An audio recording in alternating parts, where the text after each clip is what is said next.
y bajo una protesta. Por eso es que nos llamamos la iglesia, por eso es que nos llamamos iglesia protestante, ¿verdad? Conforme al trasfondo histórico de este hombre llamado Martín Lutero. Era un monje católico que recibió una visión de las Sagradas Escrituras. Recuerde que el catolicismo está amparado bajo las normas y bajo ya los rudimentos y las dogmáticas y las dogmas que ellos tienen. Nosotros nos fundamentamos en la palabra de Dios y toda nuestra doctrina, toda nuestra dogma y toda nuestra dogmática funciona y se rige bajo las palabras de Dios. Este hombre Martín Lutero, de alguna manera el Espíritu Santo lo iluminó y a través de ciertos textos bíblicos, él pudo entender, ¿verdad?, que había muchas cosas en el catolicismo que no estaban al amparo ni acorde con la palabra de Dios. Así que, dado eso, el 31 de octubre del 1517, este hombre llamado Martín Lutero protesta contra la iglesia católica, ¿verdad? Se va en contra de su propio grupo donde él militaba y clava las famosas 95 tesis en la iglesia de Wittenberg en Alemania. Eso es historia, usted lo puede buscar por Google. Y desde ahí nace el protestantismo, no nació la iglesia. No nació la iglesia nace 50 días después que Cristo resucita. Eso es lo que vamos a hablar un poquito en forma de resumen para que usted tenga una idea de por qué luego de eso, pues de la reforma de la iglesia protestante a través de Martín Lutero se levantan muchos hombres de Dios, ¿verdad? En esta línea protestante, en esta línea lo que le llamamos evangélica. Y se sigue desarrollando, ¿verdad?, esta idea o esta línea o este evangelio, este fundamento y principios bíblicos cristianos. Y muchos hombres nacieron, muchos hombres fueron influyentes en muchas épocas, hasta que en el 1900, oiga, hay dos fechas relevantes que usted va a poder ver a través de la historia, sobre todo en nuestra área occidental, ¿verdad? Porque todo esto pues fue en Alemania, hubieron muchos ingleses, en Reino Unido, en Inglaterra, pues se levantaron muchos hombres de Dios, ¿verdad? En esta línea evangélica, protestante. Pero hablando nosotros del occidente, de nuestro lado, hay dos fechas relevantes que empiezan a desarrollar lo que es la iglesia evangélica protestante, el protestantismo y inclusive el pentecostalismo. Interesante, cuando usted va a la historia, va en 1900. En el 1900 exactamente, en Kansas, hubo un avivamiento poderoso de una iglesia protestante que fue relevante. Ellos estaban celebrando el 31 de diciembre y el Espíritu Santo vino sobre esa congregación, sobre esa gente que estaba reunida de una manera sobrenatural y poderosa, como usted y yo la conocemos en el libro de los Hechos, capítulo 2. Y desde ese momento, eso fue un avivamiento que tuvo mucho renombre y se resaltó. Y en el 1906 se resalta mucho más este evento en la calle Azusa, en California.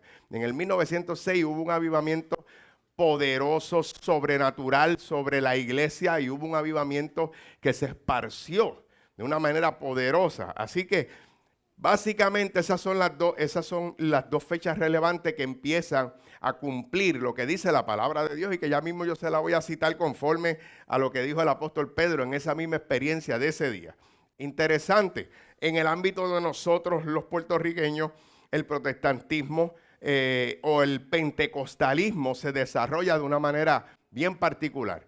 Los que no lo saben, yo les voy a dar rápido la historia. En el 1916, un ministro llamado Juan L. Lugo, era un hombre que se había convertido, emigró a Hawái, de Hawái fue a Estados Unidos, allá siguió, ¿verdad?, perseverando en el Señor, se hizo ministro de las Asambleas de Dios y Dios le dice a él que vuelva a la tierra donde él nació, a Puerto Rico, y que Dios lo iba a usar para empezar a predicar y empezar a expandir el evangelio a través de él y de su ministerio. Este hombre, Juan L. Lugo, tenía una particularidad, y era que tenía el don del Espíritu Santo y ponía las manos sobre la gente, y usted sabe lo que pasaba. El Espíritu Santo se manifestaba como no se manifestaba en las iglesias protestantes americanas. Recuerde, tengo que darle una clase rapidito para que usted entienda. Recuerde que Puerto Rico fue católico hasta el 1898, desde el 1492, creo que fue que vino Cristóbal Colón. Cristóbal Colón vino, ¿verdad? Usted sabe, descubrió supuestamente Puerto Rico, pero vino con él él trajo el catolicismo a Puerto Rico. Puerto Rico fue católico por 500 años, hasta el 1898 que Estados Unidos toma este país o esta tierra como su territorio. Cuando en el 1898 Estados Unidos toma el territorio, las iglesias ya protestantes establecidas, extiéndase en algunas, Asambleas de Dios, presbiterianas, menonitas, discípulos de Cristo, metodistas, todas estas iglesias ya establecidas en Estados Unidos vienen a Puerto Rico. Hacen algo interesante que hoy en el siglo XXI no se hace la iglesia, porque no nos podemos entender. Las iglesias americanas cogieron el mapa de Puerto Rico, lo distribuyeron por regiones y cada denominación dijo, bueno, ustedes van a predicar en este lado, ustedes van a evangelizar en este lado. Se pusieron de acuerdo. Difícilmente eso pasa en las iglesias del siglo XXI hoy en día. Por eso usted ve muchos discípulos de Cristo en el área norte.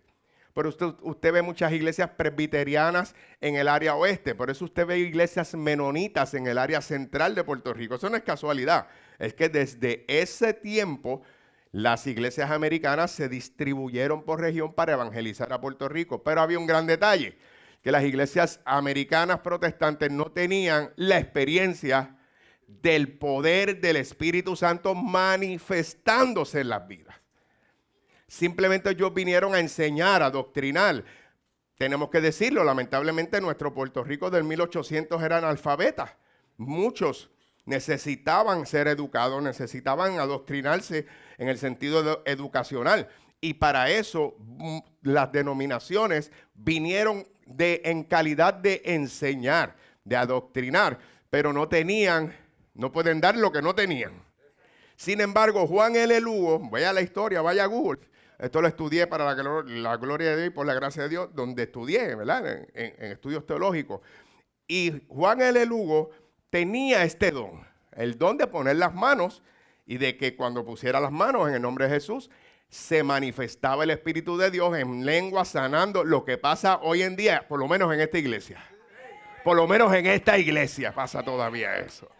Así que cuando este hombre hace eso, se espantan. Vaya la historia. Se espantaron de tal manera que lo llevaron a los tribunales. Eso es historia, léalo, busque la historia de Juan L. Lugo. Él es el fundador de la iglesia pentecostal de Puerto Rico. Y luego, cuando por primera vez, ya me estoy adelantando, cuando por primera vez emigran a los Estados Unidos para establecer una hija en Nueva York, ahí es que se constituye la Iglesia de Dios Pentecostal, MI, Movimiento Internacional.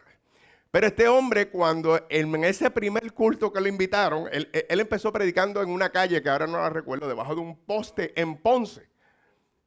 Dios le dijo eso, él obedeció y él empezó a predicar debajo de un poste en una de las calles de Ponce que ahora mismo se me va. Cuando lo ven, las iglesias estas tradicionales que ya estaban establecidas lo invitan.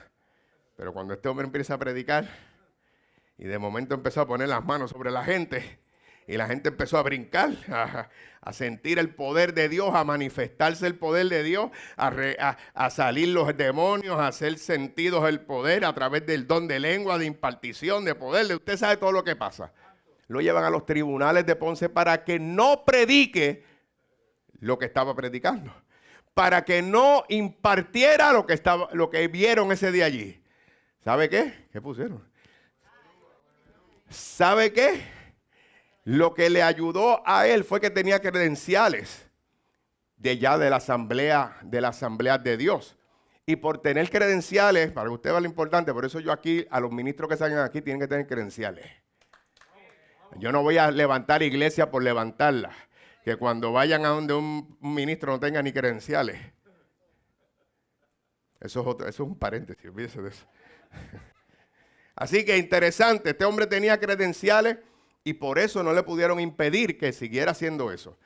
Otros que creyeron en él se unieron y así se estableció la Iglesia de Dios Pentecostal. Es la única autónoma, ¿verdad? Para aquel tiempo, porque ahora nosotros también somos autónomos. Este fue el hombre a nivel internacional que es la única iglesia autóctona de Puerto Rico. Las demás vinieron de Estados Unidos. Sí que interesante. Lea después la historia. De eso no es lo que voy a hablar, lo que quiero es traerle el trasfondo de lo que usted y yo hacemos y vivimos y experimentamos. Este hombre le puso como denominación el nombre pentecostal.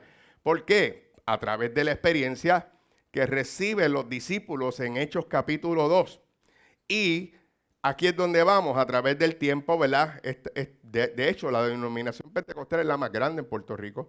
Es de las mejores financieramente, económicamente, que están, a pesar de que no tienen el support de las denominaciones de Estados Unidos, que se sostienen muchas de ellas por lo que generan a través de su oficina central y de su denominación y concilio en términos generales. Interesante. ¿A dónde quiero llevarlos ustedes y a mí? Que a través del tiempo, ¿verdad? A través de los años y a través de estos últimos tiempos, pues la iglesia pentecostal, ¿verdad? En términos generales, ya no como denominación, ya nuestra vida protestante también ha recibido esa experiencia, y por eso yo soy de los que digo que yo soy pentecostal, pero no de denominación. Ya estoy siendo grabado, no hay problema. Yo soy pentecostal, pero no de denominación. Yo soy pentecostal de experiencia, de vivencia. Yo soy pentecostal del capítulo 2 del libro de los Hechos. Yo soy pentecostal de esa experiencia que recibieron ellos. Así que interesante, uno de los temas más relevantes que no debe pasar a un segundo plano en la vida de una iglesia es precisamente esta experiencia llamada Pentecostés o llamada pentecostal. ¿Por qué, hermano? Mire, yo hablaba con varios hermanos y hasta ahorita con Omaira. Es interesante porque el pentecostalismo se relacionó con estos tipos coritos avivados de fuego, de este tipo de sonido, de este tipo de música o de mover en las liturgias y en los devocionales de las iglesias protestantes, ¿verdad? De las iglesias evangélicas. Este mover pues empezó a ser parte de la vida y la liturgia de la iglesia protestante y de las iglesias hoy llamadas pentecostales o evangélicas en términos generales. Y de alguna manera pues estos tiempos contemporáneos, ¿verdad? Empezaron como que a ser transicionados bajo otro tipo de dinámica musical. Y no es malo, ¿verdad? No quiero decir que no es malo ni una cosa ni otra, ¿verdad? Pero empezó, ¿verdad?, a tener un mover lindo, otro tipo de música y otro tipo de mover musical en las alabanzas. Y obviamente, pues eso también llamó la atención, se integró a la vida de la iglesia evangélica, protestantes y pentecostales inclusive. Menos las que están enfundadas, pues han seguido, ¿verdad? Y es bien raro que usted pueda oír quizás una alabanza contemporánea, ¿verdad? Todo lo contrario a nosotros, usted lo va a oír en ocasiones, pues viceversa. Pero es interesante porque de momento, no sé si usted ha oído en la radio en los últimos meses, los últimos año y medio, muchos músicos, muchos cantantes cristianos, muchos grupos cristianos, inclusive contemporáneos, ¿sabe lo que han hecho? Han tomado coritos, han tomado letras de coritos y la han adaptado de alguna manera, que le han hecho algunos arreglos, lo que le llaman arreglos musicales, pero los han traído a la vida de la iglesia nuevamente. Y eso alegra y eso le da un gozo a uno, porque no quiere decir que uno está mal y el otro está bien, que uno hay que dejar una cosa por otra. No, la palabra de Dios es la misma. Ayer, hoy y siempre, ¿verdad? Todo lo que respira alaba a Dios, todo lo que sea un instrumento. El salmista dijo, adoramos a Dios con los instrumentos, la manera que sea, en la forma que sea. Yo he oído coritos dominicanos que uno tiene que aguantarse. Josefina, hay que aguantarse, ¿verdad? Pero son poderosos porque la letra es la misma, con diferentes sonidos, con diferentes maneras de sacarle tonos a la música. Pero es interesante, hermano, cómo me ha llamado la atención dos cosas. No solamente que han venido músicos contemporáneos a traer himnos, coritos del ayer, como le llaman, o letras del himnario, del famoso libro del himnario de gloria, sino que si usted ve también cantantes y ministros contemporáneos están volviendo a traer el tema de la segunda venida de Cristo, que eso también se había dejado. Desde que Gigi Ávila trajo ese tema y nunca lo cambió, nunca lo dejó, nunca lo dejó rezagado. Fuera de Gigi Ávila no se oían en términos generales ni un ministerio, ni una iglesia que siguiera ese tema tan importante y tan relevante en la vida de la iglesia. Gloria a Dios que en los últimos años hasta cantantes han hecho conciertos, hasta músicos contemporáneos han traído el tema de la segunda venida de Cristo, tan necesario y tan relevante para la vida de la iglesia. Así que este tema también no debe ser un segundo plano en la vida de la iglesia. ¿Qué es Pentecostés? Si yo le pregunto a usted, estamos hoy informal, si yo le pregunto a usted qué es Pentecostés, ¿qué usted entiende por la palabra Pentecostés o el pentecostalismo? Yo se lo voy a decir rapidito porque no tenemos el tiempo. Mire, Pentecostés en términos básicos es la palabra original en griego que significa quincuagésimo. La palabra Pentecostés viene del número griego 50. Así que Pentecostés en griego significa quincuagésimo o 50. ¿Por qué Pentecostés? ¿Por qué quincuagésimo o por qué el número 50? Sencillo, le voy a dar una historia básica del trasfondo del Pentecostés bíblico. Así que este día, el día número 50, marcaba una de las fiestas anuales del pueblo judío importante para ellos. Ese día número 50, ellos celebraban lo que le llaman las fiestas de las semanas o la fiesta de las cosechas. Esto viene desde el Antiguo Testamento. Dios le estableció a ellos esto mismo. Lo puede buscar, le voy a dar más que el texto, lo busca después. Éxodo 34, 22. Está establecido en el pueblo de Dios que 50 días después de la Pascua. ¿Qué es la Pascua? La Pascua fue la noche en que el pueblo de Israel es liberado de Egipto. Usted sabe que ellos estaban esclavos y esa noche Dios le dice, usted se acuerda que esa noche Dios le dijo que cogieran sangre de un cordero y marcaran las puertas, el dintel de las puertas para que el ángel de la muerte no entrara. Esa noche Dios le dio, aparte de su instrucción, y era que comieran una comida específica que Dios le mandó y le estableció. Se establece lo que le llaman la Pascua. La Pascua es esa noche, donde ellos están encerrados adorando a Dios conforme a lo que Dios le dijo. Y al otro día es que ellos son liberados del pueblo de Egipto, 486 años después aproximadamente, que Dios le dijo a Abraham, tu pueblo y ustedes van a ser esclavos, pero yo los voy a librar. Se cumple esa palabra que Dios le dio a Abraham 486 años después aproximadamente. Y esa noche se instituye la Pascua del pueblo judío a través de esa historia. Eso siguió a lo largo de la historia. Jesús practicaba la Pascua. En la Pascua es que le establece la Santa Cena. En esa noche es que Jesús establece la Santa Cena, en la noche de la Pascua. Así que todo esto no hay casualidades. Dios tiene planes, propósitos y todo esto está acorde conforme a lo que Dios ya había destinado, ¿verdad? Y planeado para este pueblo y para nosotros también. ¿Por qué? Interesante. Porque soy de los que creo que no fue una casualidad.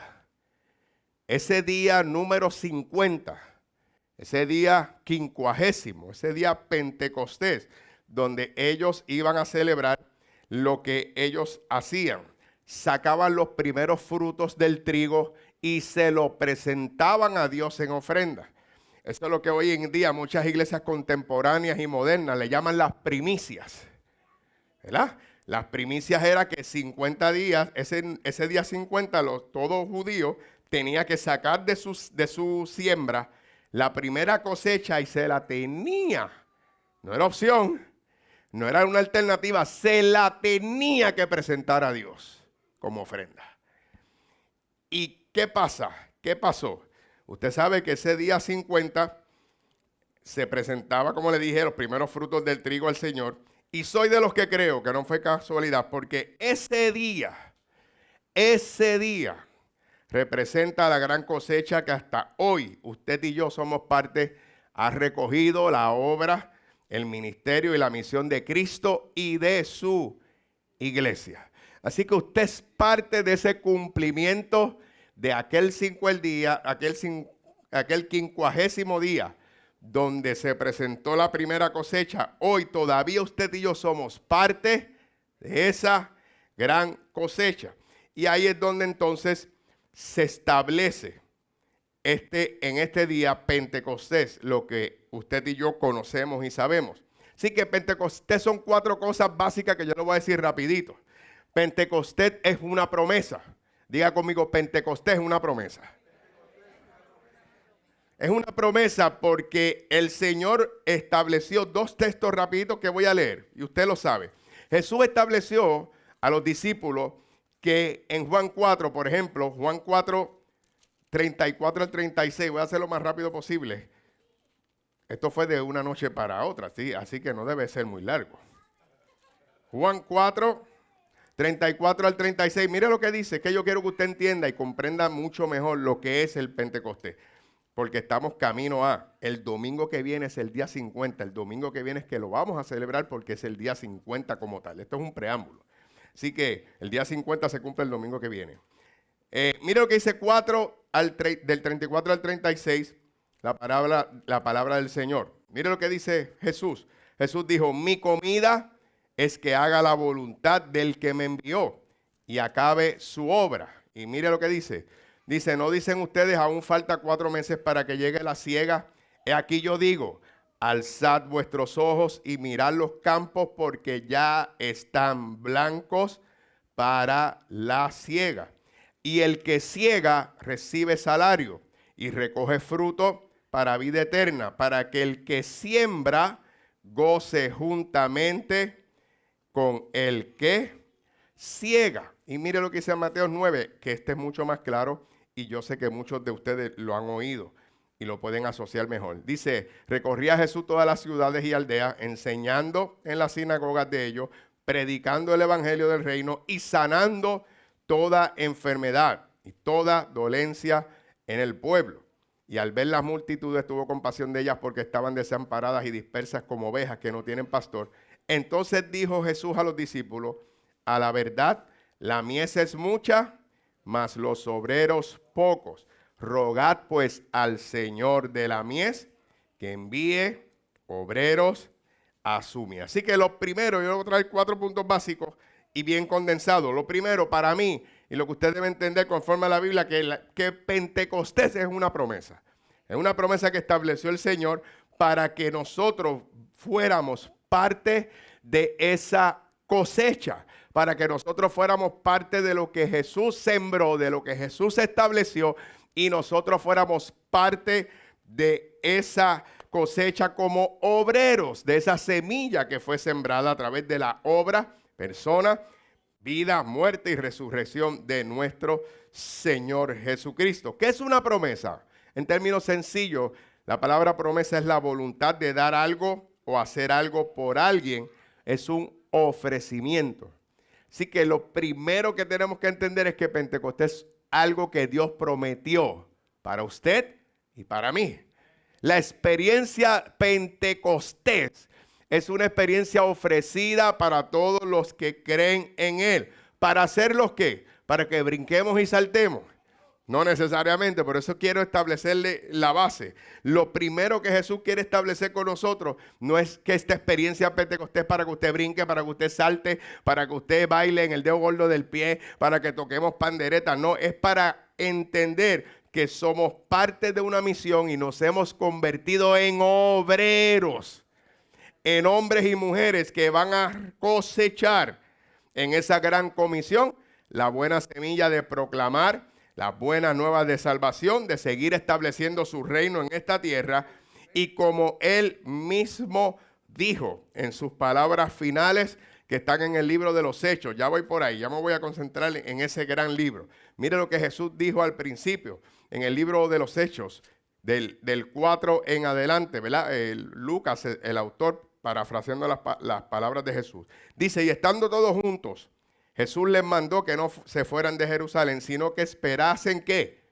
La promesa, ¿verdad? Porque Pentecostés es una promesa del Padre, la cual les dijo, oíste de mí. Porque ciertamente Juan bautizó con agua, mas ustedes serán bautizados con el Espíritu Santo dentro de no muchos días. Mire, fíjense que le dijo días. Ahora, punto número 2. Ve que voy rapidito. Punto número 2. La Pentecostés no solamente es una promesa, es una experiencia. Pentecostés es una experiencia. ¿Por qué una experiencia? Porque primero, ahí lo podemos establecer como premisa. Jesús dijo, va a venir sobre ustedes el Espíritu Santo y van a tener una experiencia. Van a ser bautizados. Por eso es que nos distingue a nosotros el protestantismo. Porque el protestantismo se basa en esa experiencia de haber recibido un toque del Señor, de haber recibido una experiencia con el Espíritu Santo de Dios, ¿verdad? Más allá de las dogmas, más allá de la dogmática y más allá de lo que podamos hablar y decir, es una experiencia, porque la verdad es que hay que tener una experiencia. Hay que tener una experiencia con el Espíritu Santo para hacer posible una vida pentecostal en nosotros. Una vida de Pentecostés. Mire, interesante. La palabra experiencia significa o quiere decir hecho de haber sentido, conocido o presenciado algo. Si usted no ha tenido algún sentido de algo, si usted no ha conocido algo verdaderamente o ha presenciado algo, usted no puede decir que en su vida ha tenido tal experiencia. La experiencia se basa en lo que algo que usted sintió, algo que usted conoció o algo que usted presenció y vivió para decir, he tenido una experiencia. Mira esto que interesante. Esto es un detalle interesantísimo. Porque mucha gente inclusive trae un tipo de controversia teológica. Cuando usted va a Juan capítulo 20, hay algo interesante en Juan capítulo 20, que muchos teólogos, ¿verdad?, debaten y muchos estudiosos. Juan capítulo 20, cuando Cristo resucita, dice que, vaya conmigo, Juan 20 del 21 en adelante. Usted sabe que ellos, cuando Jesús muere, Jesús resucita, ellos están asustados, ellos están temerosos, ellos están guardados, no saben qué hacer, tienen una incertidumbre, están asustados, ¿qué vamos a hacer? Murió Cristo, ¿a dónde vamos? Dentro de esa experiencia, dice la Biblia que Jesús entra en el lugar donde ellos están. Entra, ¿verdad?, con su poder, resucitado, y les dice, pasa a ustedes. Y cuando hubo dicho esto, le mostró las manos, el costado, usted sabe la historia. Y los discípulos se regocijaron viendo al Señor. Mire lo que le dijo Jesús.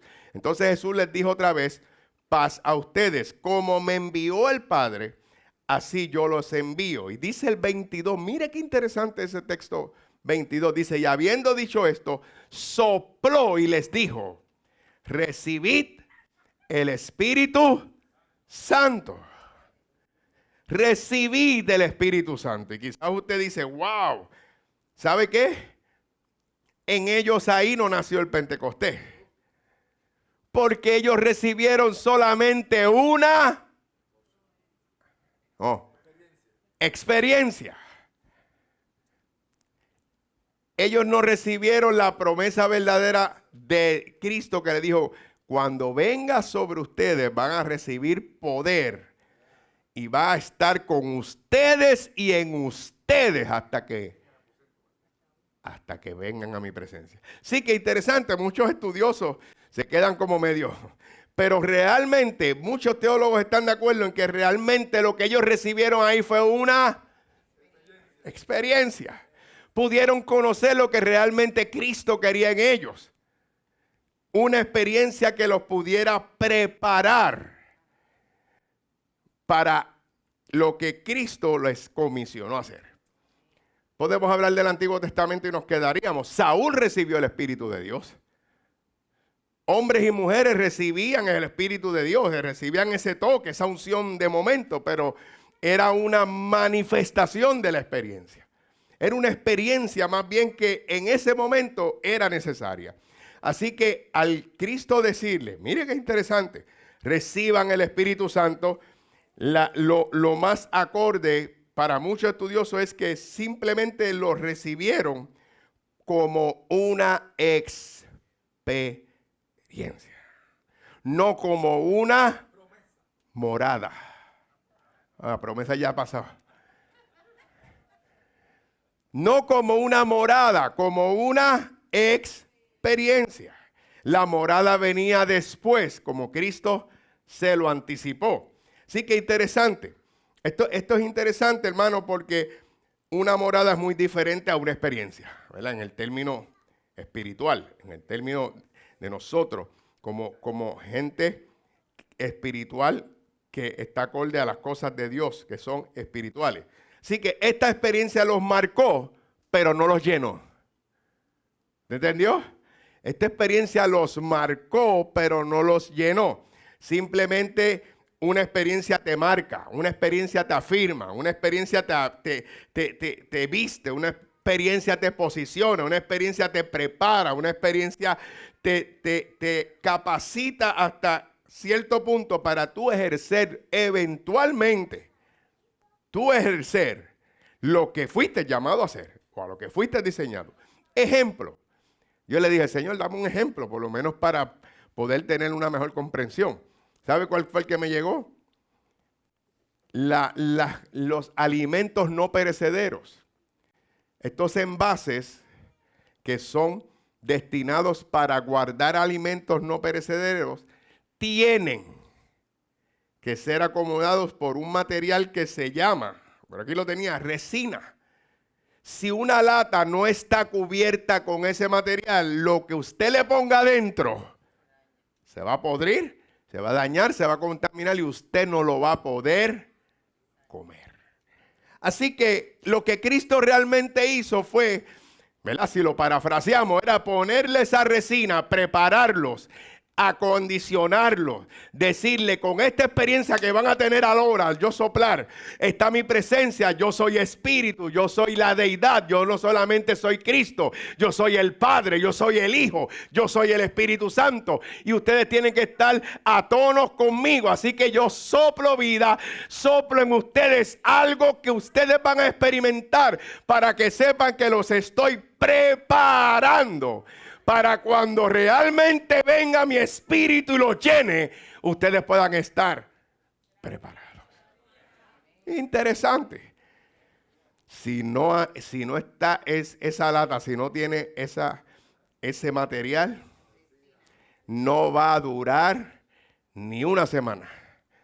Por eso usted ve que los bordes se oxidan, porque los bordes carecen bien poco de esa resina y son los primeros que se van. Pero lo de adentro no se daña. Y sí que interesante. Así que es como el recipiente. Así que esta experiencia, los discípulos fueron acondicionados a través de esta experiencia y preparados para lo que vendría. Porque no solamente entonces es una experiencia. Diga conmigo, voy para la 3.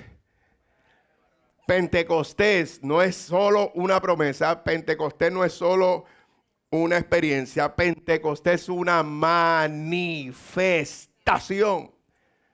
Si no hay una manifestación, ahí no hay una vida pentecostés. Esa es la realidad. Si no hay manifestación en la vida de la iglesia, en la vida de un ser que dice ser cristiano, y no hay manifestaciones de ese espíritu, que ya no solamente le dio una promesa, le dio una experiencia, porque todos hemos tenido una experiencia. Cuando venimos a Cristo, todos tenemos una experiencia. Dije, peleé con el Señor porque ya me están empezando cosas que no están aquí. Simón el mago tuvo una experiencia, pero no tuvo una llenura y lo que quería era tergiversar el poder y lo que manifestaba esa experiencia. ¿Te entendió? Sí, que interesante. Estos discípulos recibieron esa experiencia para luego recibir una manifestación. Pero déjame hacerle un paréntesis. Interesante. que creo que es lo que pasa con la vida de la iglesia del siglo XXI en muchas áreas, en términos generales. ¿Sabe qué? Cuando vino esa experiencia, Tomás no estaba. Tomás no recibió esa experiencia. Y por eso usted ve un Tomás muy diferente a los 11 que recibieron la experiencia. Y reflexionaba y meditaba en esto y me parece a mí que hay muchas iglesias en el siglo XXI que son parte del grupo. No sé si usted entiende. Son parte de los 12, son parte del reino de Dios, pero no han tenido una. Y por eso tienen visiones diferentes, actúan diferentes, las cosas no son como ellos entienden o les parece, todo es una crítica, una negatividad, no entienden los propósitos y los planes de Dios sobrenaturales, porque usted sabe que Tomás dijo, yo no les creo. Usted sabe lo que dijo Tomás, que Cristo resucitó. No pueden discernir. Los que no tienen experiencias con Dios ni con su espíritu no pueden tener razonamiento de las cosas de Dios. Y usted sabe la historia. Tuvo que decir, no, yo tengo que meter el dedo en la llaga y en el costado. Diga conmigo, qué bueno que siempre Dios tiene el octavo día. 8 días después se le apareció a Tomás. Y le dijo, ven, no tuviste la experiencia, pero vas a tener algo mejor. Y usted sabe la historia. Yo nunca quisiera que Jesús me dijera, ven, incrédulo. Jesús se lo dijo. No seas incrédulo, sino creyente. Bienaventurados los que no vieron. ¿Qué le dijo? Ahora, yo le digo incrédulo a una persona, la estoy ofendiendo. Qué bueno que no lo digo yo, que lo dice la palabra del Señor. Eso es lo que me gusta, por eso hablo Biblia, porque puedo traer lo que Cristo le dice concretamente a la gente, y la gente no puede decir que el pastor le está ofendiendo porque lo dijo Cristo. Y Cristo le dijo incrédulo, incrédulo. Se lo dijo Cristo, no lo digo yo. Así que interesante, hay mucha gente como Tomás en la vida de la iglesia del siglo XXI, que necesitan una experiencia con el Espíritu Santo. Por eso usted ve muchas iglesias contemporáneas, hermano, haciendo cosas. Usted va a las redes sociales y eso es un desorden, un disparate, una tergiversidad rampante conforme a los principios y los fundamentos. ¿Sabe por qué? Mi conclusión, porque no han tenido una. Y si no han tenido una experiencia, menos van a tener una manifestación. Pero es necesaria la manifestación. Así que, número 3, no solamente Pentecostés es una promesa, Pentecostés es una experiencia y Pentecostés es una manifestación. Porque la manifestación entonces llena. La manifestación complementa, completa, se derrama para llenarlo todo, para prepararnos. Porque no solamente nos prepara, entonces, como dijo Cristo, como le dijo Cristo a ellos, pero vendrá sobre ustedes el Espíritu Santo y recibirán poder y me serán testigos en los fines de la tierra, en Jerusalén, Judea, Samaria, hasta los fines de la tierra, porque el Espíritu que va a venir a ustedes no solamente va a ser una experiencia, va a ser una manifestación continua y constante de que ustedes van a entender que Él estará con ustedes todos los días de su vida hasta el fin. Por eso creo y me gustó la expresión que Dios puso y qué bueno que Omaira la recibió y la impartió y la transmitió. Porque si algo yo quiero que puedan hablar de esta iglesia, sea de que esta es una iglesia de experiencia y de vivencia. De experiencia y de vivencia. Porque vivencia es lo último, ya mismo, esa es la cuarta. Porque cuando usted tiene una experiencia, esa experiencia lo lleva a una manifestación.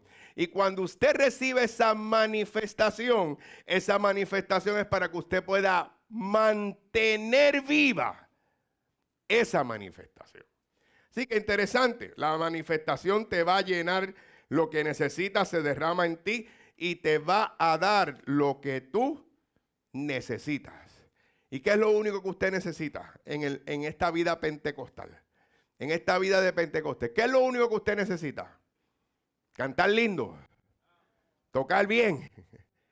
Aquí es donde se va separando el trigo de la cizaña. Aquí es donde se ve verdaderamente quién es la iglesia verdadera en este tiempo en el que vivimos. Porque Cristo no le dijo, ustedes van a recibir dones, ustedes van a recibir talentos. El Espíritu Santo viene para que toques bien, para que dances bien, para que prediques bien, para que administres una iglesia linda, para que tengas una iglesia enorme. Cristo le dijo, solamente una cosa viene el Espíritu de Dios para darte a ti. Eso es lo único que tú necesitas y eso es lo único y suficiente. Cristo le dijo, pero cuando en Hechos 1:8, téngalo ahí, márquelo. Si al que le guste marcar la Biblia, el que no, eso no es nada malo, eso no es pecado. Yo la tengo llena de comentarios. Le dijo, pero recibirán. No un tono lindo. No van a recibir una iglesia grande, una iglesia espaciosa, porque eso nada vale. Cristo le dijo, van a recibir lo único que necesitan. Recibirán poder. Recibirán poder, porque lo único que un ser humano necesita de la persona del Espíritu de Dios es su poder y su presencia en él. Porque si no tienen poder para cantar lindo, no, eso no es. Le dice, pero recibirán poder cuando haya venido sobre ¿quiénes? Sobre ustedes. Así que lo que le está diciendo, no solamente va a ser una experiencia, viene para que lo reciban y se va a quedar en ustedes. Va a vivir en ustedes, va a morar en ustedes. No es una experiencia fugaz, no es un momento lindo, es una manifestación de su presencia a través del poder que ustedes van a tener para actuar conforme a ese poder que Él les da. Así que si la vida de la iglesia no manifiesta, Vilma, el poder, ¿qué poder? El poder que salva, el poder que sana, el poder que transforma, el poder que cambia vida, el poder que hace de lo imposible lo posible, el poder que hace que las maravillas y la grandeza de Dios sean manifiestas. Por eso no puedo entender cómo una iglesia puede estar todo un año sin darle un testimonio. No entiendo eso conforme a esto. No puedo entender que una iglesia pueda estar tiempo y no haya nadie que diga, he visto a Dios en mi vida. Dios me salvó, Dios me sanó, Dios me libertó, Dios me proveyó, Dios me cambió, Dios me transformó. Vi a Dios en la vida de mi hijo, vi a Dios en la vida de mi matrimonio, vi a Dios. Pero no pasa, lamentablemente, porque nos hemos dedicado a recibir de Dios el talento y los dones y manifestar más los dones y los talentos que el poder y la manifestación por la cual fuimos llamados para libertar al cautivo, para darle vista a los ciegos, para proclamar las buenas nuevas de Dios. Pero lamentablemente, usted sabe cómo está viviendo en términos generales la vida de la iglesia del siglo XXI. Hay manifestaciones, tiene que haber. Tiene que haber, hermano. El día que, nosotros vamos para 15 años ahora, este mes.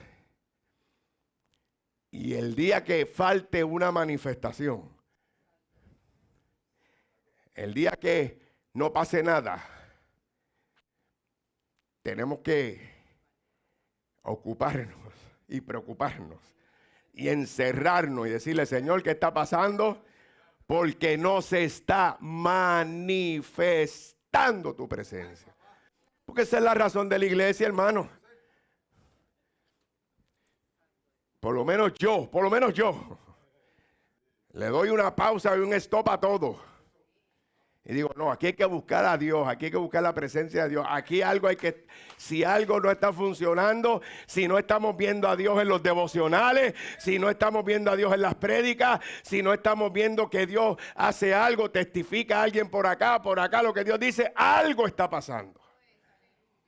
Porque no hay otra manera. El Espíritu de Dios vino a la vida de la iglesia para manifestar su poder. ¿A través de quiénes? ¿A través de quiénes? Eso es lo grande, esa es la gracia de Dios. Que Dios puede ahora mismo hacerle estos instrumentos tocar para nosotros. Ahora mismo el Espíritu de Dios puede coger este micrófono y empezar a hablar poder para nosotros. Pero nos dio la gracia de que fuéramos nosotros sus instrumentos para manifestar su poder. Eso es lo grande, hermano, eso es lo grande. Por eso hay que valorizar lo que Dios nos ha dado. Porque si tú dices que tienes el Espíritu de Dios para no manifestar nada en tu vida a favor de los que necesitan, a favor de lo que Dios quiere en tu vida para hacer de bendición a otro, hermano, estamos bien desenfocados.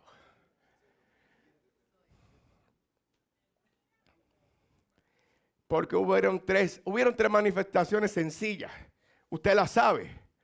Porque donde está el Espíritu de Dios, allí hay que. Y por lo menos la definición mía de libertad es alguien que está esclavo, alguien que está preso, alguien que está limitado y algo pasa para que sea libre. Y la Biblia es clara, la palabra de Dios, ¿dónde está? Allí hay libertad. No se puede ir nadie igual, porque para eso vino. Y usted sabe las tres señales, rápido. Aquel día, en el 50, en el 50, en el día de Pentecostés, en el día de la cosecha, usted sabe la historia. Capítulo 2 del libro de los Hechos, ya estamos ahí. Hubieron tres señales de manifestación. Porque si el Espíritu de Dios está, hermano, algo tiene que pasar. Tiene que pasar. Y usted sabe que hubieron tres señales de manifestación: audibles, visibles, tangibles y oral. Usted sabe, no voy a hablar mucho de eso, usted sabe que hubo un ruido, hubo un estruendo alto, insólito y hasta un tanto aterrador. Porque todo lo que hace el Espíritu Santo lo hace asombroso para llamar. El Espíritu Santo no viene a sentarse aquí. El Espíritu Santo no viene a ser pasivo. Él va a hacer algo, porque esa es su voluntad, ese es su deseo. Restaurar, libertar, cambiarle la mente a la vida, sanarlos, libertarlos. Y para eso, Él vino a usted y a mí. Y si usted si usted se va a limitar a que Él se manifieste en usted, la bendición la pierde usted. Porque Él va a buscar a otro que esté encendido y que esté dispuesto a que se deje usar para hacer manifestado el poder de Dios. Y lo va a usar. Porque usted y yo no somos exclusivos. Él se sorprendería. La iglesia va a seguir hacia adelante conmigo. Voy a poner yo nada más de ejemplo. Conmigo o sin mí, esta iglesia sigue adelante. Con usted o sin usted, la iglesia sigue adelante. Con todo el respeto se lo digo. Porque esta iglesia es del Espíritu Santo. Él la diseñó, Él la estableció, Él la plantó para hacer lo que Él quiere hacer. Simplemente usted y yo estamos aquí por gracia, por favor y misericordia no merecida. Y por lo menos yo voy a valorizar eso. Sí, que interesante, visual. Usted sabe la historia, llamas de fuego, de momento hubo un ruido, hubo un temblor. Y de momento esta gente vio algo inusual. Una llama de fuego, hermano. Imagínense un fuego encima de una cabeza. Un fuego así, literal. Le estoy hablando literal, porque lo vieron. Literal. Una llama de fuego sobre sus cabezas. ¿Por qué hizo eso? Muchos teólogos y muchos estudiosos están de acuerdo en que el Espíritu Santo hizo eso porque era una confirmación de cómo Dios en el Antiguo Testamento usaba comúnmente el fuego para manifestar su presencia, su poder y su santidad. Y ellos que sabían el antiguo, ellos que sabían el trasfondo, sabían que si había fuego encima de ellos porque Dios estaba allí. Estaba en ellos. Era una confirmación de la presencia, del poder y la santidad de Dios en ellos. Esto nos hace recordar cuando Juan el Bautista dijo, yo les bautizo en agua, pero yo no soy digno ni de amajarle los tenis. Ese es el parafraseando. Porque Juan dijo, no soy digno de desatar su calzado. Yo no soy nadie. Yo lo que estoy haciendo aquí es, yo soy una milésima parte de lo que Él es y de lo que Él va a hacer. Pero serán bautizados en Espíritu Santo y... Así que Juan el Bautista ya lo había profetizado por el Espíritu. Yo los bautizo en agua, pero el que viene los va a bautizar en Espíritu Santo y fuego. Y número 3, oral. Un milagro sobrenatural interesantísimo. Allí se dice que estos hombres, los 120, empezaron a hablar idiomas en por lo menos 15 idiomas diferentes aquel día, sin coger una clase. Sin coger una clase. La Biblia dice que empezaron recibieron lenguas repartidas y cada uno empezó a hablar diferentes idiomas. No angelicales necesariamente, ¿verdad? Porque hoy en día lo que nos pasa a nosotros, nuestra experiencia espiritual es que recibimos el don de lengua en lenguas angelicales, en lenguas que no entendemos, aunque hemos tenido experiencia de gente. Yo recuerdo cuando estábamos en la iglesia anterior, una vez una persona, Dios lo usó a hablar en latín. Y una persona que sabía latín básico dijo, esta mujer está hablando latín. Y no se daba cuenta. Recuerdo que la pastora tuvo una experiencia una vez con un americano, con un gringo, ¿te acuerdas? Nosotros fuimos a una iglesia de visita y este hombre no sabía hablar español. Eso nos pasó a nosotros, la pastora. Y este hombre empezó a traducir. De momento él empezó a hablar español, porque Emily misma en su mente decía, yo no entiendo mucho lo que me está hablando. Porque él empezó a hablarle, a profetizarle a Emily en inglés. Y Emily en su mente dijo, Señor, tú sabes que yo no sé inglés. Y de momento ese hombre empezó a hablar español. Esa experiencia la tuvo Emily hace años, pero la tuvo. Para que usted vea que esto es una verdad.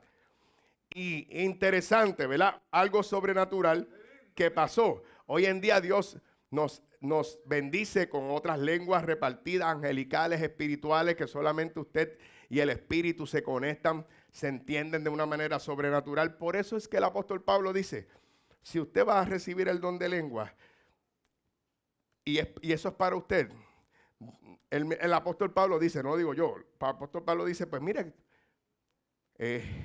concéntrese y téngala para usted, porque el oyente no está recibiendo ninguna bendición, porque es para usted.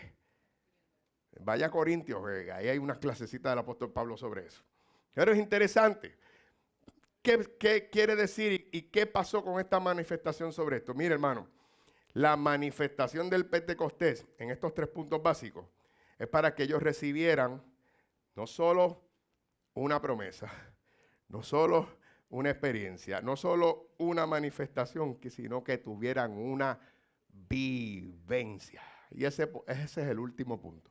Pentecostés es una vivencia.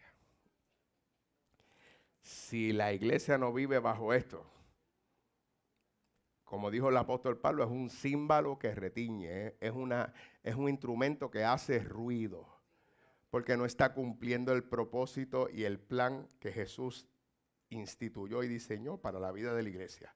Que la vida de la iglesia sea una vida que entienda la promesa, que tengan la experiencia, que puedan tener una manifestación y que vivan bajo ese poder manifestado en ellos. ¿Cuándo? De tiempo en tiempo, una vez al mes, todos los días, porque Pentecostés es una vivencia. La vivencia no es solo,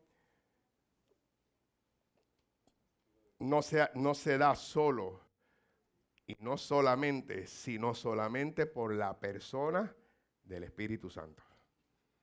No hay vivencia sin el Espíritu. Esto no es filosofía. Esto no es motivación. Esto no es emocionalismo, que es lo que está pasando en la iglesia del siglo XXI. El pentecostalismo o el pentecostés, mejor dicho, no se mueve si no es por la presencia, el poder y la manifestación de la persona que dirige esto, de la persona que se encarga de esto. Por eso, en 15 años yo no hago programa, usted lo sabe. Hay cosas aquí que han pasado sobrenaturales que hay gente que hasta ni ha entendido. Pero el Espíritu hace como quiere, yo no mando aquí. Aquí manda el Espíritu, aunque yo no lo entienda, aunque yo no lo comprenda muchas veces, yo soy el primero. Señor, ¿pero por qué? Pero Él es el que manda, Él es el que dirige, Él es el que capacita, Él es el que guía y Él es el dueño de esto. Punto. Y por eso tenemos que seguir manteniendo vivos. ¿Por qué? Porque es el único que hace posible relacionarnos con Dios en justicia y paz con Él. Si usted no tiene el Espíritu de Dios, no solamente con una experiencia, usted tiene que buscar esa manifestación y vivir bajo esa vivencia. Mire, ¿qué pasó? Y voy a ir cerrando con esto. Cuando usted ve el libro Los Hechos, que deberían llamarse los hechos, no los hechos de los apóstoles, los hechos del Espíritu Santo, dirigidos por Él. Cuando usted ve el libro de los Hechos, rápidamente usted ve una vivencia continua, ya no una manifestación, una vivencia de esa manifestación. Usted ve que pasa el capítulo 2, usted va al capítulo 3 y rápido usted ve un cojo sanado.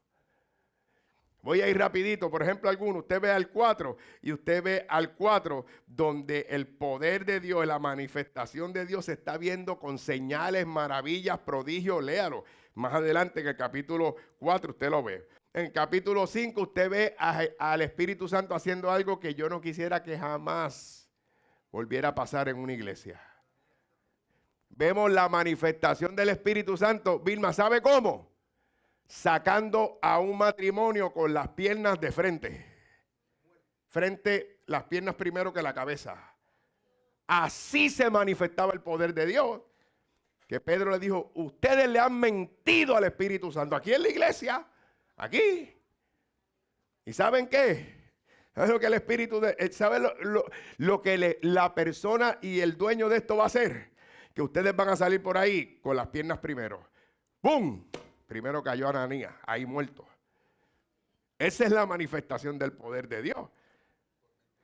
Diga, Dios es bueno. Pero aún en el nuevo, Dios es fuego consumidor. No juegue con Él. No juegue con Él. Porque entonces, ¿dónde dejamos ese capítulo 5? Y después vino la mujer, la esposa. Mira, sí, no, ¿sabes qué? Hace unos minutos salió tu esposo por ahí.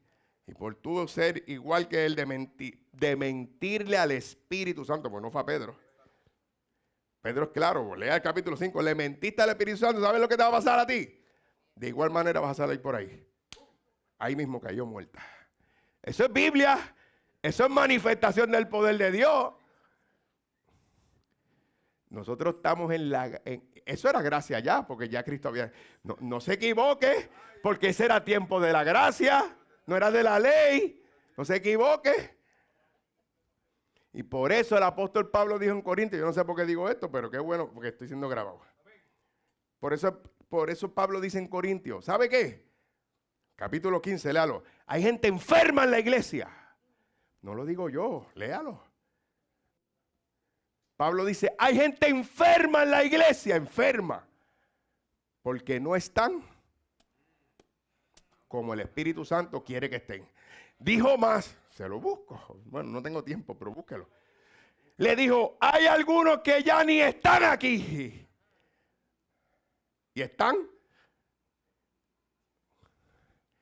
Eso es manifestación del Espíritu de Dios.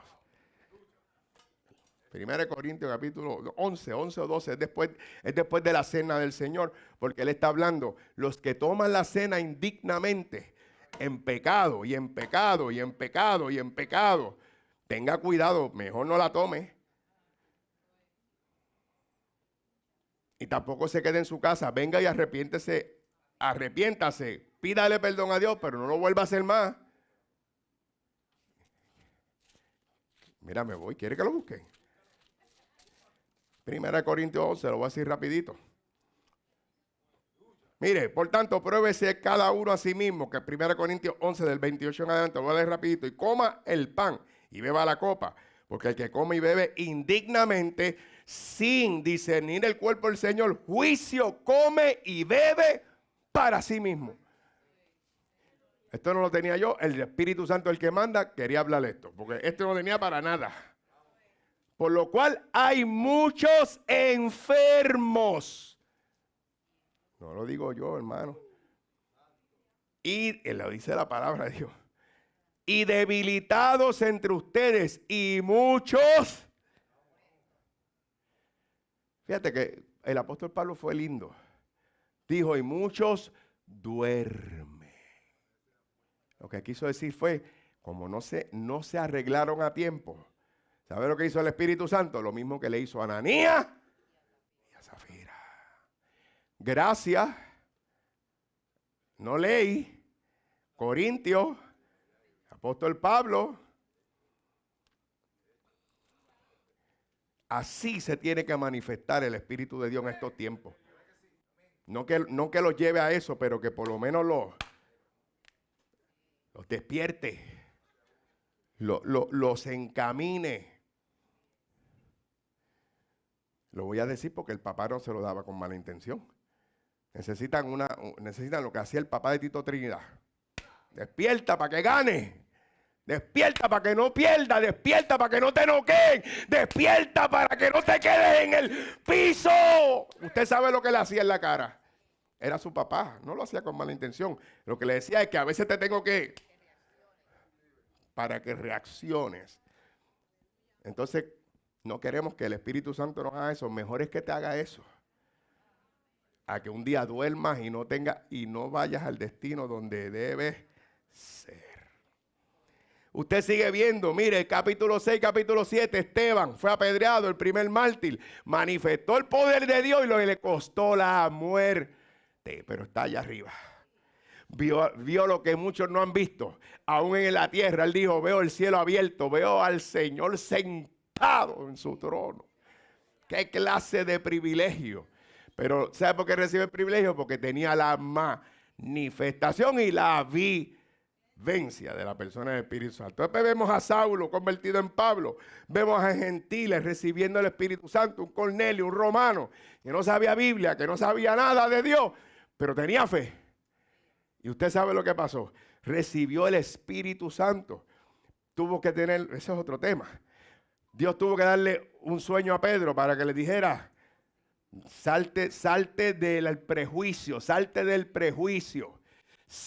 Todavía te estoy enseñando. El Espíritu Santo, luego que viene a él, le imparte el poder, le imparte la manifestación. Todavía tiene que enseñarle los prejuicios religiosos que tenía Pedro. Mira, yo vine para ellos también.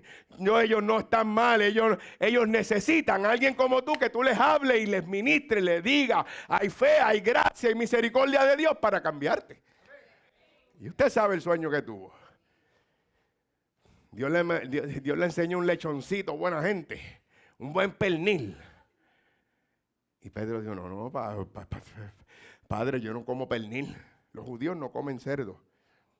Para ellos eso es inmundo. Punto. Después hablamos de kosher, ¿verdad? Después hablamos de la marca kosher. Yo lo dije hace poco en un estudio aquí. Pero Pedro dijo, Dios le dijo, lo que yo limpio, ¿quién tú eres? ¿Quién tú eres? A veces yo me pregunto, ¿qué nosotros nos creemos, hermano? Queremos meterle guillotina a todo el mundo. ¿Quiénes somos nosotros para condenar, para enjuiciar, para... Tú estás para que el fruto del Espíritu se manifieste en ti. ¿Cómo, pastor? Como dice la Biblia, no como digo yo. Amor, gozo, fe, esperanza, templanza, mansedumbre, paciencia.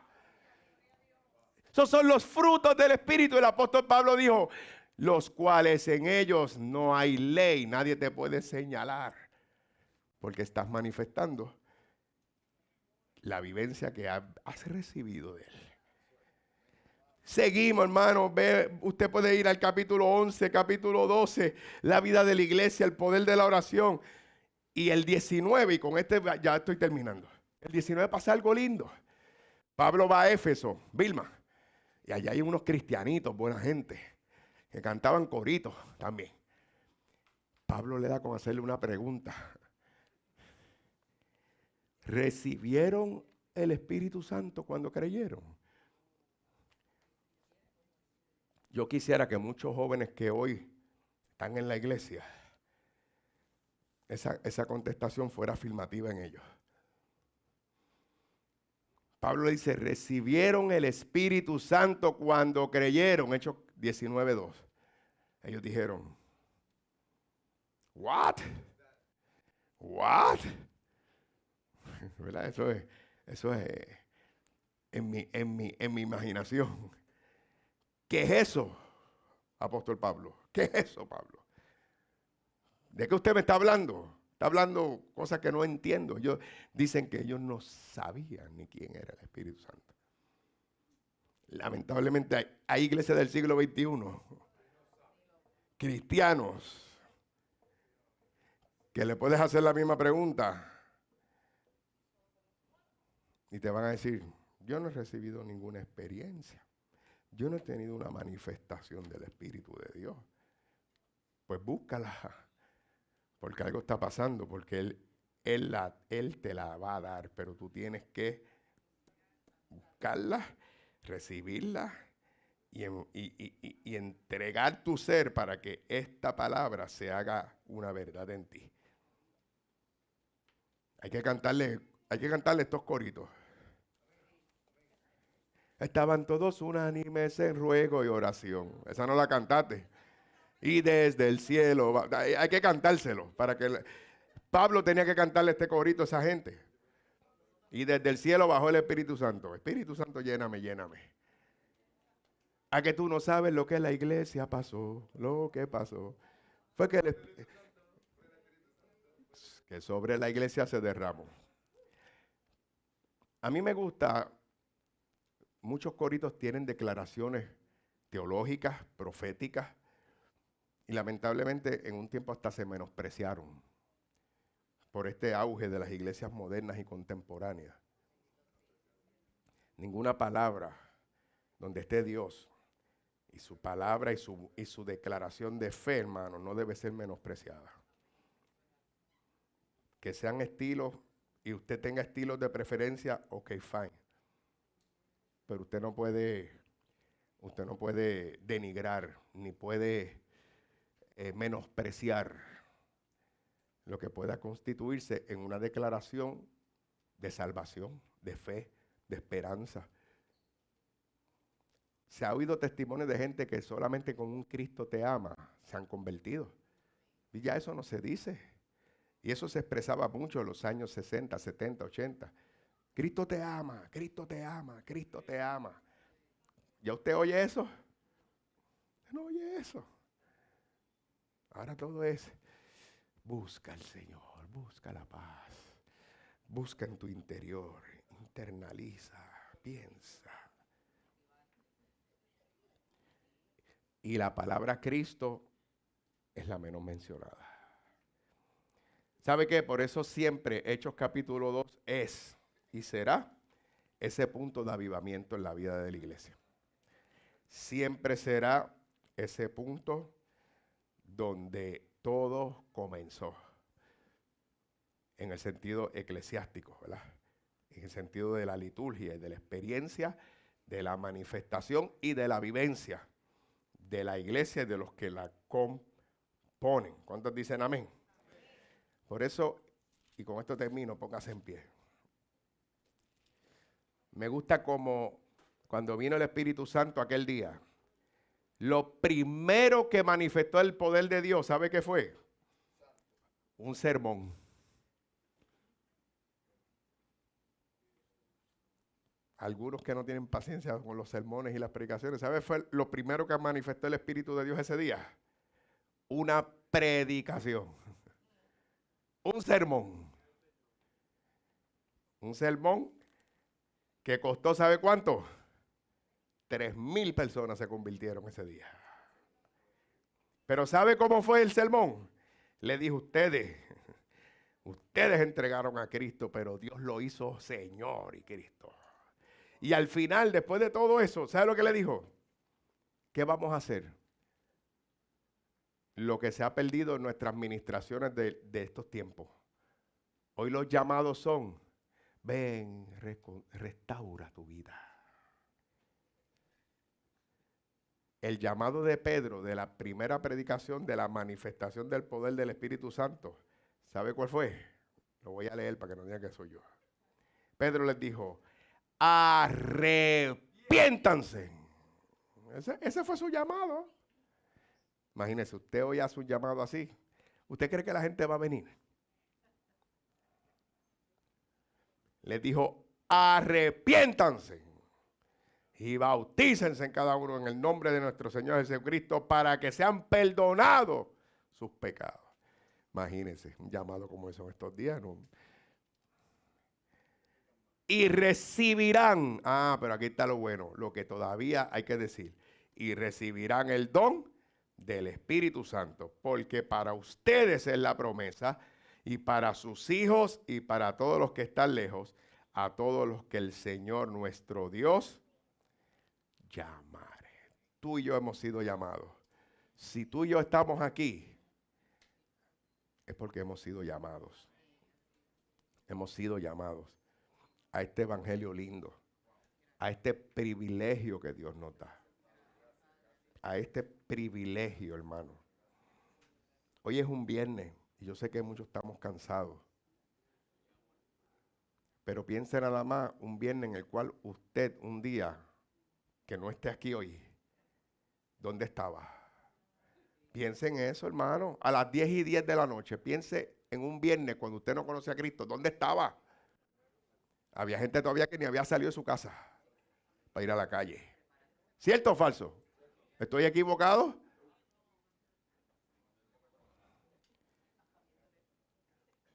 Pero hoy Dios le da el privilegio a usted a las 10:10 de que le da vida, salud, fuerza, de estar en el mejor lugar que usted puede estar en este mundo. En la casa de mi Padre. En la casa del Padre. Recibiendo la manifestación, la vivencia del poder del Espíritu Santo que nos hace cantar, que nos hace adorar, que nos hace gozarnos en medio de los problemas, de las pruebas, de las adversidades. Podemos decir, aquí estamos cantando, celebrando, manifestando la gracia de Dios, manifestando la gracia de su Espíritu, sintiendo la presencia del poder que nos ayuda a seguir, que nos hace echar a un lado lo que es temporero, lo que no es primordial para darle gloria, honra y loor al Señor. Por eso damos gracias. Incline su rostro, hermano, y dele gracias a Dios por la promesa, por la experiencia que ha tenido, por la manifestación y por la vivencia que tenemos todos los días con el Espíritu Santo que vive en nosotros. Por eso el apóstol dijo, sed llenos del Espíritu, no apaguéis al Espíritu. Eso predicará Tommy el domingo de arriba posiblemente. Yo lo voy a dejar aquí. Porque la Biblia está llena de consejos sobre nuestra vida espiritual. Nosotros no venimos aquí por venir, hermano. No venimos por venir. Usted no puede permitir que la vida en el Señor se convierta en una tradición y en una costumbre. Usted tiene que anhelar cada vez que viene a la casa de Dios. Voy a reunirme con mis hermanos. Voy a adorar a Dios. Yo vengo a adorar a Dios. Yo no vengo aquí por compromiso. Yo no vengo por obligación. Yo vengo porque Dios me llamó. Todos los que a Él llamare. Yo estoy aquí por un llamado. Yo estoy aquí por agradecimiento. Yo estoy aquí por amor a Él. Yo estoy aquí porque he entregado mi vida por la pasión que me sigue llenando, ardiendo el corazón para seguir adelante hasta que Él venga o me llame a su presencia. Y no importa lo que me cueste, las horas que me cueste, el tiempo que me cueste, si total el tiempo es de Él. La vida, mi vida le pertenece a Él. Yo vivo para Él. Señor, gracias por este tiempo.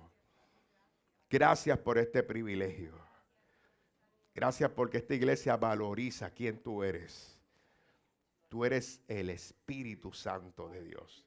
Tú eres la persona que mora, la persona que dirige, la persona que nos ayuda en nuestros errores, en nuestras debilidades, en nuestras imperfecciones.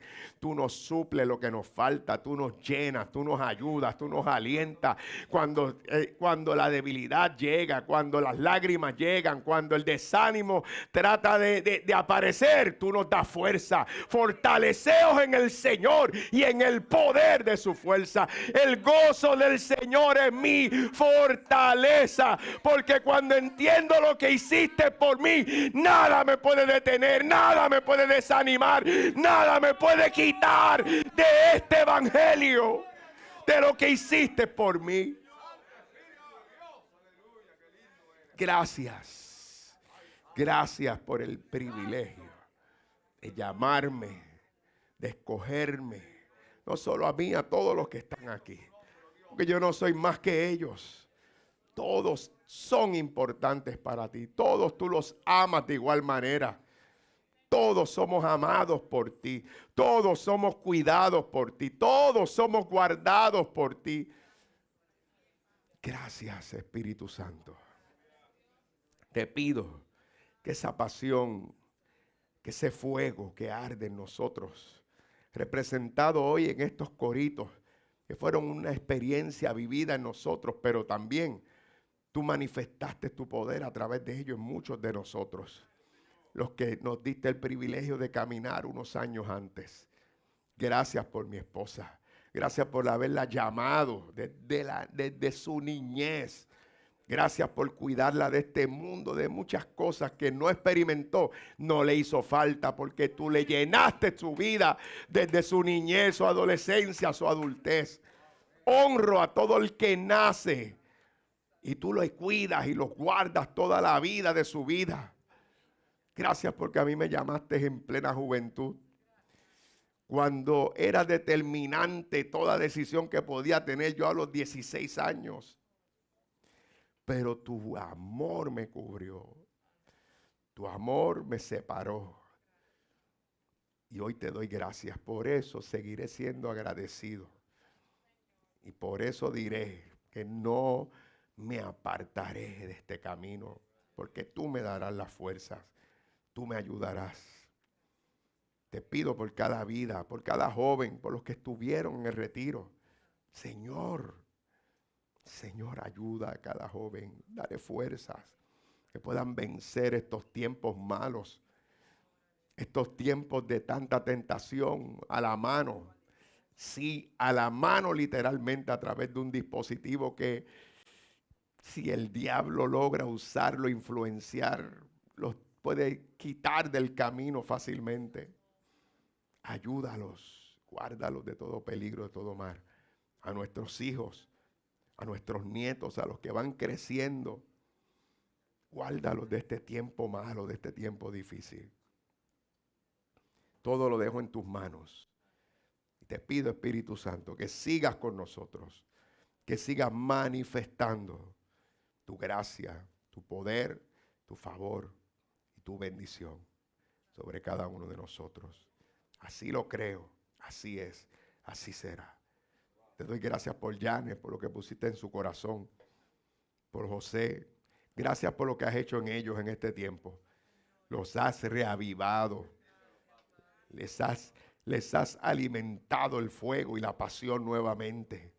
Qué bueno ver gente que son nuevamente reavivadas. Por eso el apóstol Pablo lo vio en Timoteo. Aviva el fuego del don que hay en ti.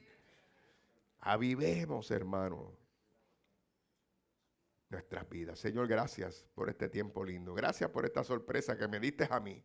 Porque yo iba a sentarme ahí, pero tú decidiste hacer la cosa como tú sabes hacerla. Para bendecirme a mí. Ya extrañaba este ratito. Gracias, Señor. Te pido por Jessy Leonel, que tiene la palabra el domingo, por todos los hombres y mujeres que ministran aquí. Los bendigo en tu nombre, Señor. Nos vamos, no de tu presencia, porque tú vives, moras y habitas en nosotros. Solamente te pido que envíes ángeles, como dice tu palabra, y nos lleven y nos guarden en nuestros caminos, porque somos los coherederos de tu reino. Y ellos son servidores tuyos y tú los envías para que también nos ayuden en el camino. Que podamos tener una noche linda, maravillosa, en paz. Cuida esta isla de cualquier temblor, yo lo lloro así, hermano, de cualquier temblor inesperado, de cualquier situación inesperada, de cualquier fuego, de cualquier explosión, de cualquier cosa, esa es mi oración por la noche, hermano. De cualquier cosa que surja, que yo pueda decir como el salmista, en paz me acostaré y así mismo dormiré, porque solo tú, Jehová, me haces vivir confiado. Si usted lo cree, dele gloria, dele alabanza, dele un aplauso al Señor, haga algo para Dios. Qué bueno es el Señor. Yo me siento contento, agradecido de Dios por esta sorpresa.